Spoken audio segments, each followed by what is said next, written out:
Funding for this program was provided by the Annenberg CPB project.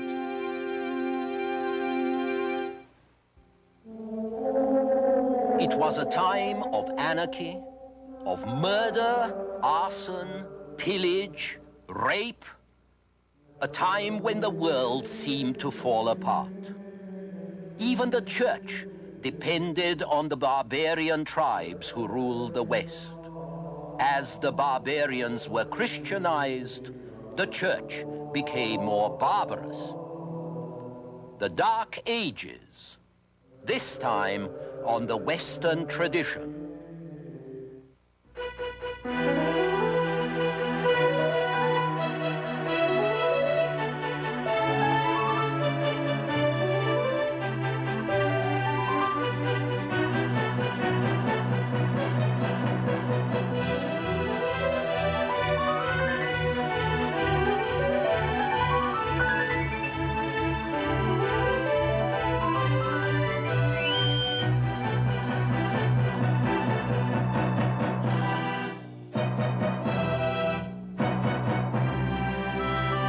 And now UCLA professor Eugen Weber's continuing journey through the history of Western civilization. The final collapse of the Roman Empire in the West came in the 5th century under the pressure of German barbarians. 3 centuries later, on Christmas Day of the year 800, a German was crowned in Rome as Emperor of the West. He was Charles, King of the Franks, whom history knows as Charles the Great, or Charlemagne, and whose glorious reign was for the times a paragon of stability. But the period in between those 300 years from collapse to coronation, this period is known as the Dark Ages, partly because we don't know much about it, and partly because it was just that, dark and bloody. The economy had gone to pot, the social fabric fell to pieces as much by internal as by external disruption. Material culture decayed, as we can see by new settlement patterns, with a lot of farms and villages on the best lands deserted for upland places. Old strongholds that hadn't been inhabited since the Stone Age, the like of which came back into use not because you could hope to make a better living there, but simply because you had a better chance to stay alive. That's what the general situation looks like, or we guess it looked like. At the political level, you remember that the Roman Empire in the West had been replaced by smaller barbarian kingdoms. Visigoths in Spain, who were later gobbled up by the Arabs around 700, Lombards in Italy, Franks and Burgundians in Gaul, Angles and Saxons in England. These represented whatever organized political power there was in Europe. Everything else belonged to the Roman Church. Moral authority, learning, the prestige of the Roman name, and the care of the people. It was to the bishop that ordinary people looked for leadership in Christian society. All this time, a process of assimilation was going on. The barbarians were converted to Christianity in the 5th and 6th centuries and acquired a thin Roman veneer, but as the barbarians were converted to Christianity, the church was increasingly barbarized. You can see this in the description that Gregory of Tours gives us of how things were in the kingdom of the Franks during the second half of the 6th century. Gregory, seen here in an illuminated manuscript from the 10th century, was himself a man of aristocratic Gallic lineage, a descendant of Roman officials, a member of a dynasty of bishops. But Frankish history, at least what we know of it from Gregory, is one long tale of arson and rape, murder and perjury, sons strangling their mothers, mothers throwing their sons down a well, people getting kicked or burned to death at a friendly banquet, wives encouraging their lovers to murder their husbands and then in due course murdering their daughters because they were afraid that they might tempt the lover away, incest rife and sometimes leading to murder, servants and allies betraying or poisoning their masters and their friends. This all came to a high point, or rather low point, with the death of Queen Brunhildis, who was captured along with her 3 sons by her enemies, tortured for 3 days, and on the 4th paraded round the camp on a camel in what state you can imagine. And then she was fastened by her hair, an arm and a foot to the tails of wild horses and torn limb from limb. But the fate of one of her sons is particularly interesting because even though 2 of the lads were killed at once, one happened to be the godson of the captor, and so he was spared and left to finish his life in a monastery, a good indication of the strength of religious bonds, even in a brutish, superstitious world.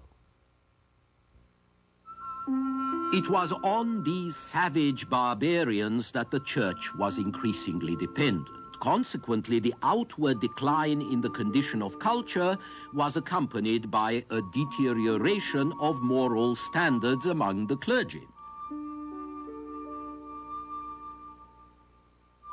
We have to remember that these standards, at least at the higher levels, which are the only ones visible to us, continued to be those of the Roman world.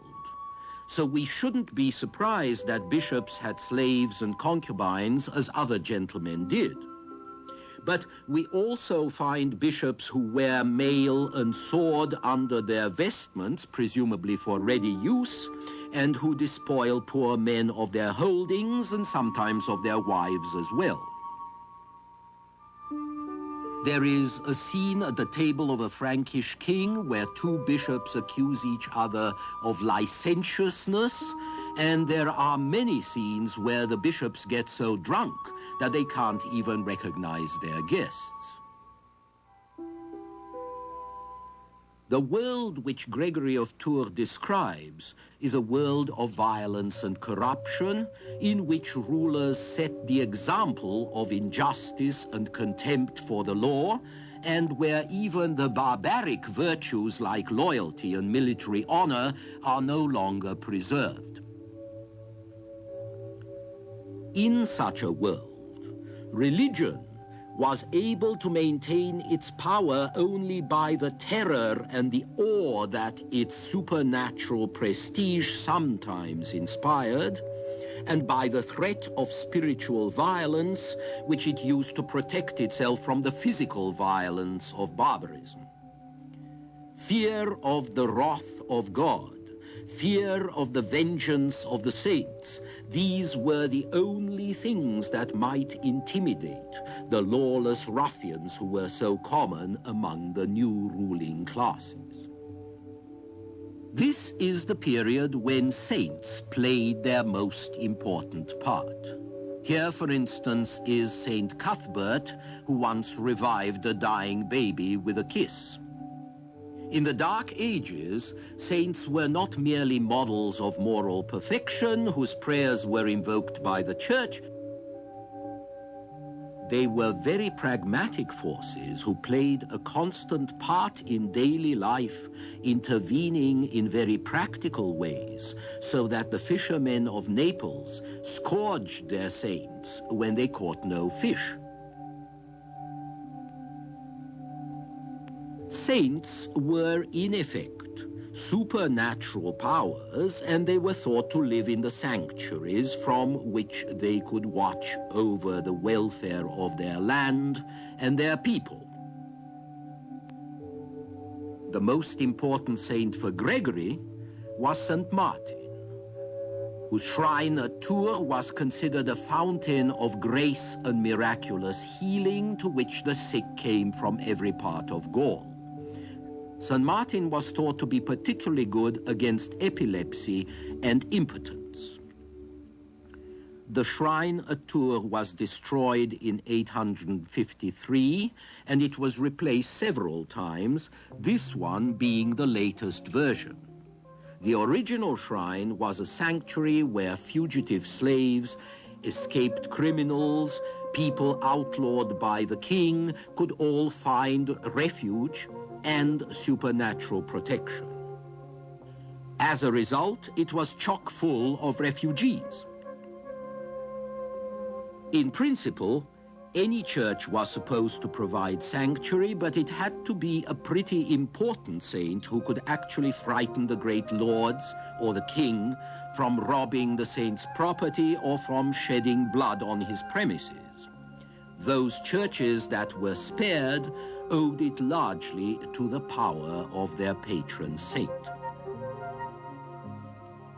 And so the early centuries of the Middle Ages see the rise of a new Christian mythology in the West, the legends of the saints like Saint Yrieix here, which represented the other side of the dark picture of barbarian society that Gregory wrote about. On the one side, we see a world of violence and injustice which is sinking to destruction by its own weight. On the other side, there's the world of divine power and mystery in which man is freed from the harsh necessities of daily experience, where nothing is impossible because the saint can bring children back to life or provide food and drink, where every human suffering can find a remedy because the saint can heal the sick and feed the poor and even purify the guilty.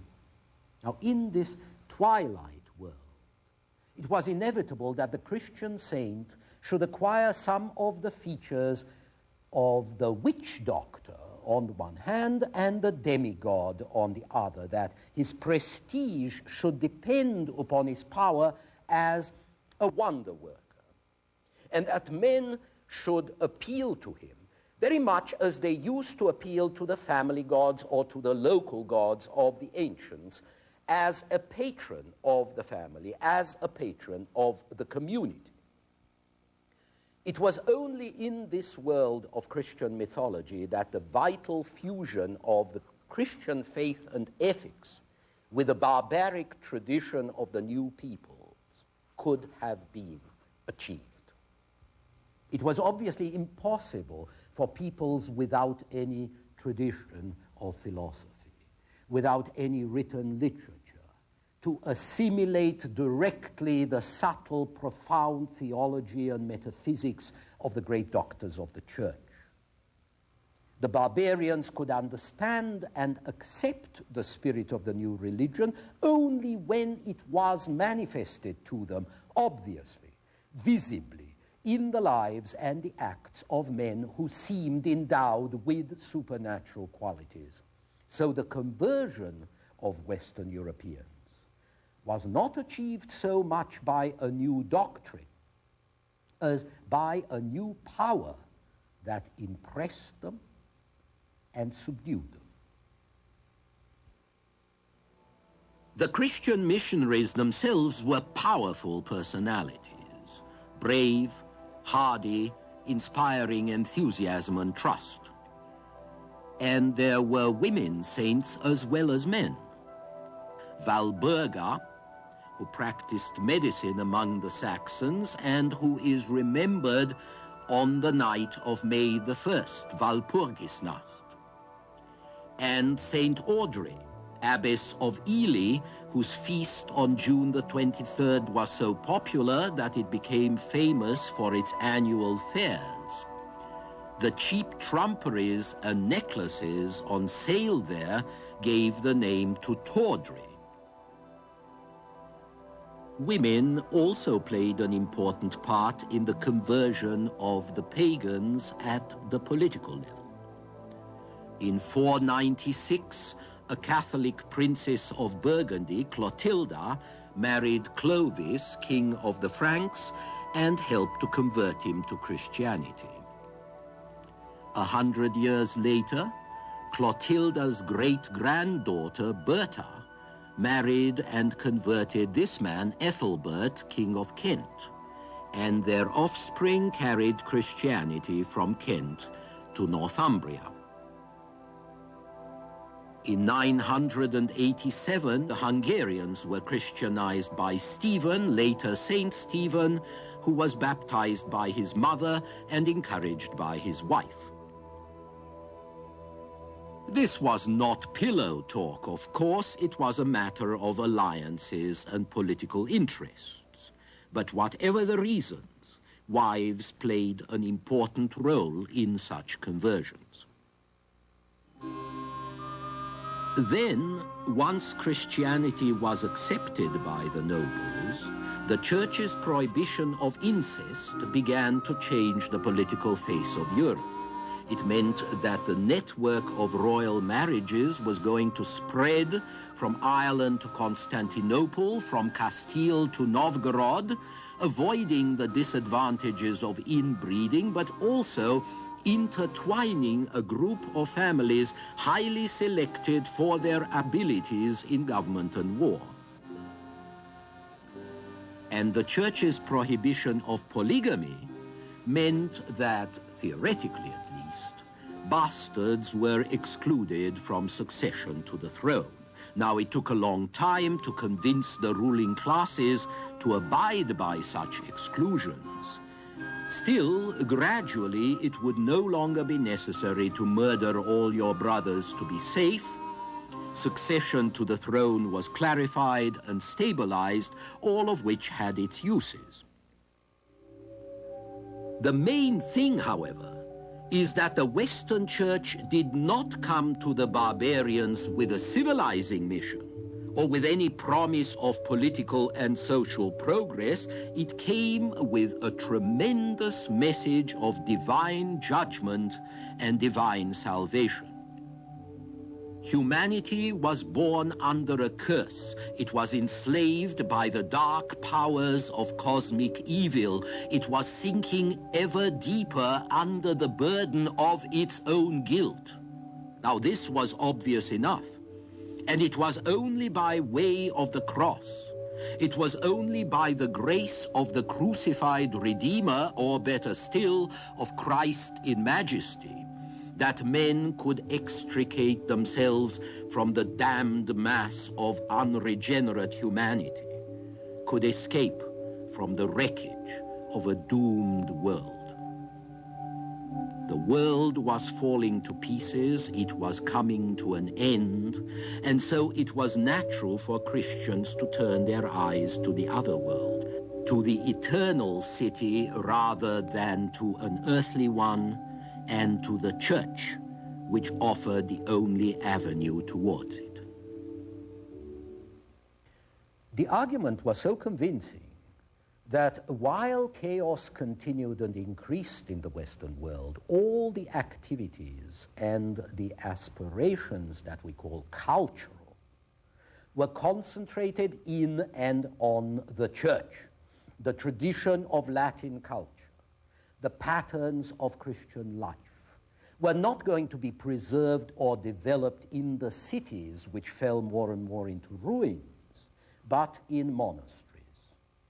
And the monks would become not only the apostles of the West, but also the founders of medieval culture. Men and women withdrawing from the world to find salvation as isolated hermits or in small communities were not a new phenomenon. Christians had begun to do this in the Egyptian and Syrian desert from the 3rd century on. But this sort of thing is easier to do in Egypt, where you can go and dig a hole in the sand or build a little hut out of reeds, out of mud, and doze through most of the day. It's easier to do it there than it is further north in Germany or France, or even just across the Mediterranean in Italy, where winter can be very cold. So harsh climates posed a problem to the monastic life, and so did discipline, given the chaos around. These were the problems Saint Benedict addressed when he set up his first monastery on Monte Cassino, south of Rome, in 520, and when he drew up rules for his community in or around 529. The Benedictines may be taken as typical of all the older monastic orders. They took a lifelong vow to observe obedience, poverty, and chastity. These were supported on 4 main precepts: no private property, no eating of butcher's meat except in case of sickness, steady manual labor, and strict confinement within the monastery itself. Benedict recommended 3 or 4 hours a day to be spent reading devotional books, although he made allowance for those who couldn't read. But everybody had to spend 4 or 5 hours a day in prayer and religious services. This public prayer became increasingly important as time went on, and the average monk did less and less manual work and concentrated on praying for his fellow men. So by a curious paradox, the monk who abandoned the world to save his own soul found that one of his major tasks was the job of interceding with heaven on behalf of his fellow men.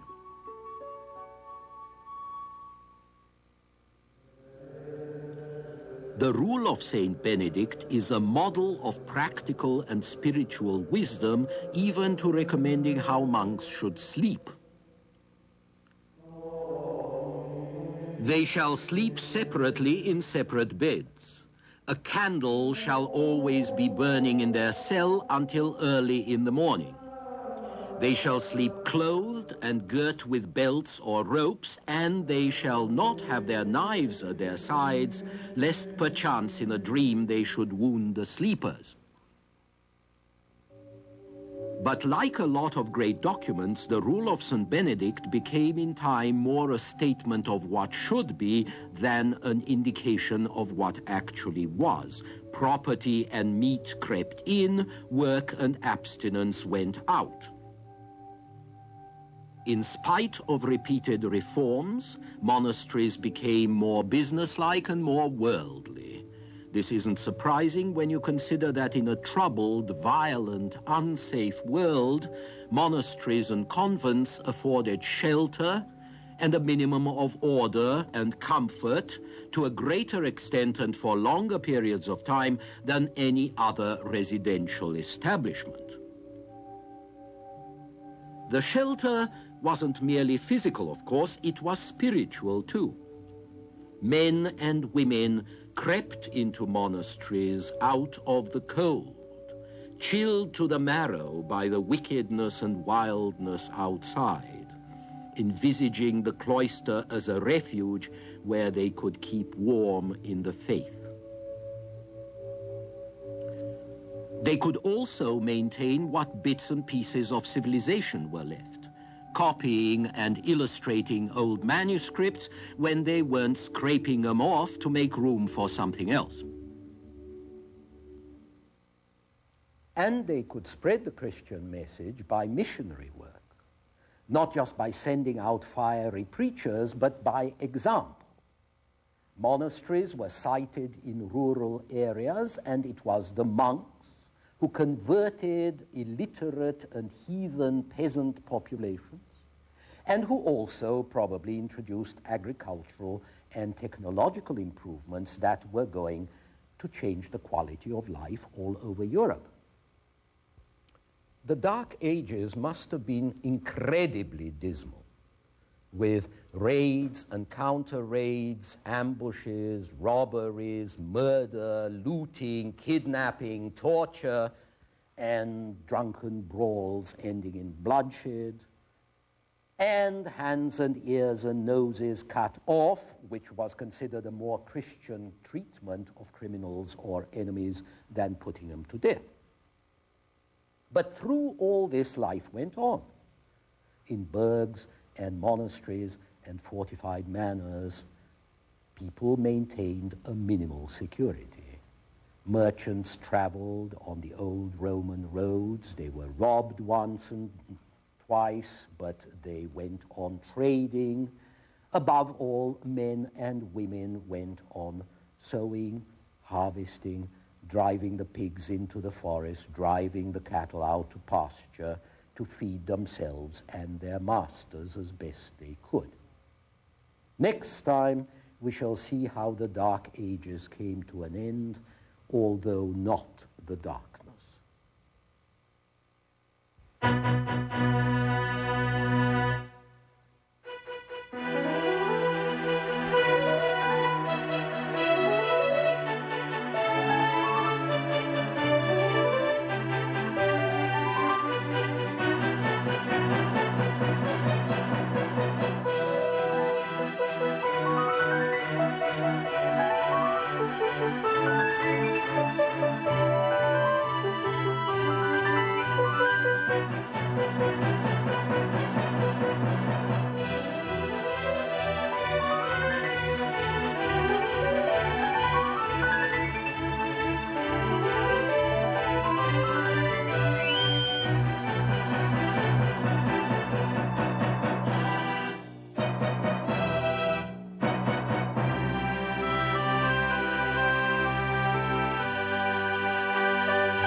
Funding for this program was provided by the Annenberg CPB project. For information about the Western Tradition television course, transcripts, pre-recorded videocassettes, off-air taping, or related books based on the television series, viewers should call the Annenberg CPB Projects 1-800-LEARNER telephone number, or write to the Annenberg CPB Project, 1111 16th Street Northwest, Washington, D.C. 20036. This is PBS.